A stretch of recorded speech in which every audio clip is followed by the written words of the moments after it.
ایک دوسرے کو عزت دو، برداشت کرو۔ میرے نبی نے فرمایا بہترین مسلمان وہ ہے جو بیوی سے اچھا سلوک کرتا ہو، اور بیوی سے فرمایا میری شریعت میں سجدہ ہوتا تو بیوی سے کہتا خامند کو سجدہ کر۔ بہترین صدقہ اولاد کی تربیت ہے۔ پورا گھر میرے نبی نے نقشہ، ہر ایک کی قیمت بتائی۔ ماں تیرے قدموں تلے جنت، کا کاش میری ماں زندہ ہوتی، تم دیکھتے میں کیا کرتا، میں عشاء کی نماز کے مصلی پر ہوتا، میں سورۃ فاتحہ پڑھ رہا ہوتا، ادھر سے آواز آتی میری ماں کی محمد، تو میں نماز توڑ کے کہتا لبیک اماں جان۔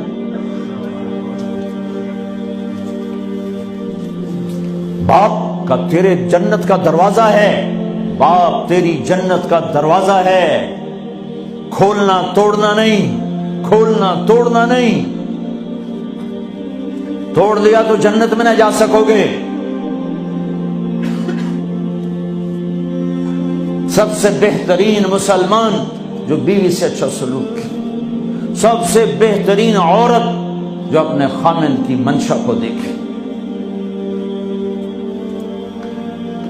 پھر آپ نے ایک عجب بات فرمائی جو معاشرے میں بہت بوجھ بنتا ہے جس کا، ہاں بھائی تمہیں ایسا صدقہ بتاؤں جس سے بڑھ کے کوئی صدقہ نہیں، تمہیں ایسا صدقہ بتاؤں جس سے بڑھ کے کوئی صدقہ نہیں۔ انہوں نے کہا جی کیا؟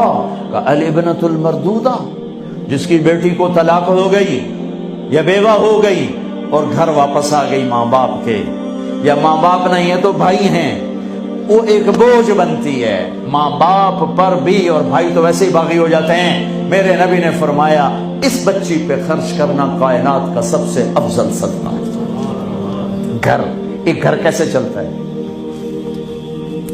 ہمارے ہاں پنجاب، سندھ، بلوچستان سرحد میں بہنوں کو وراثت میں کوئی حصہ نہیں ملتا، سب بھائی کھا جاتے ہیں۔ میرے نبی نے فرمایا جس کو اللہ نے 2 بہنیں دیں اس نے ان کا حق ادا کیا، شادی کی حق ادا کیا۔ ماں باپ کی وراثت میں سے ہوتا ہے، اگر میں نے کوئی خود کمایا ہے اس میں بہنوں کا حق نہیں، ماں باپ سے اگر 1 روپیہ بھی آیا ہے تقسیم کیا جائے گا۔ جس نے بہنوں کا حق ادا کیا، شادی کی حق ادا کیا، اس پہ جنت واجب ہو گئی۔ جس کو اللہ نے 3 بیٹیاں دی، اس نے ان کی ڈولی اٹھائی، وہ جنت میں میرے ساتھ یوں ہوگا۔ ایک بولے اگر 2 ہوں، کہ جس نے 2 بیٹیوں کی شادی کی وہ بھی ایسے ہوگا۔ اللہ بھلا کرے۔ ایک صحابی کا کہ جس کی 1 ہو، کہ جس کی 1 ہے، اگر اس نے اس کو عزت سے رخصت کیا تو وہ بھی میرے ساتھ ایسے ہی ہوگا۔ پھر کئی بچیوں کو طلاق پڑی ہے کہ اس کو بیٹا نہیں ہوتا۔ یہاں آنے سے پہلے کا واقعہ، پنڈی سے بچی رو رو برا حال اس کا، میں تو فون سنتا ہی نہیں ہوں ایسے کہ میرا تو کلیجہ پھٹ گیا ہے۔ ہے کہنے لگی کہ سسرال نے کہا تھا بیٹی ہوئی تو طلاق دے دیں۔ میں نے کہا اس میں میرا کیا قصور ہے، اور بیٹی ہی ہوئی اور مجھے طلاق پڑ گئی، اور میں گھر آ گئی 22 سال کی عمر۔ بیٹی دینے والا اللہ اور ظلم کرنے والا سسرال۔ میرے نبی کو اللہ نے بیٹے دے کے اٹھا لیے، قاسم اٹھا لیے، عبداللہ اٹھا لیے، ابراہیم اٹھا لیے، 4 بیٹیاں دی، 3 زندگی میں اٹھا لی، زینب، ام کلثوم، رقیہ، تینوں آنکھوں کے سامنے چلی گئیں۔ فاطمہ سے نسل چلی، آپ نے فرمایا لوگوں کی نسل بیٹے سے چلتی ہے، میری نسل میری بیٹی فاطمہ سے چلی۔ اس لعنت کو دھویا۔ عورت کا کیا قصور ہے اگر اس بیچاری کو بچیاں ہو رہی؟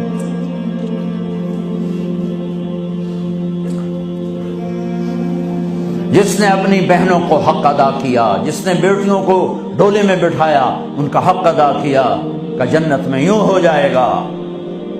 بہنوں کو دینا اتنا ضروری ہے، حرام ہو جاتی ہے روٹی۔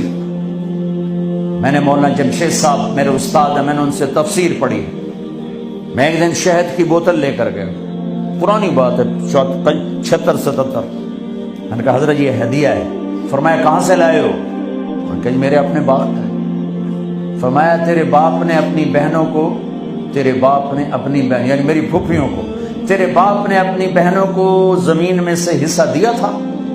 یہ سوال کیوں کیا؟ 10 روپے کی شہد کی بوتل تھی اس وقت، کہ اگر دیا تھا تو یہ میں لے لوں گا، اگر نہیں دیا تو پھر یہ حرام ہے، میں نہیں لوں گا، یہ مطلب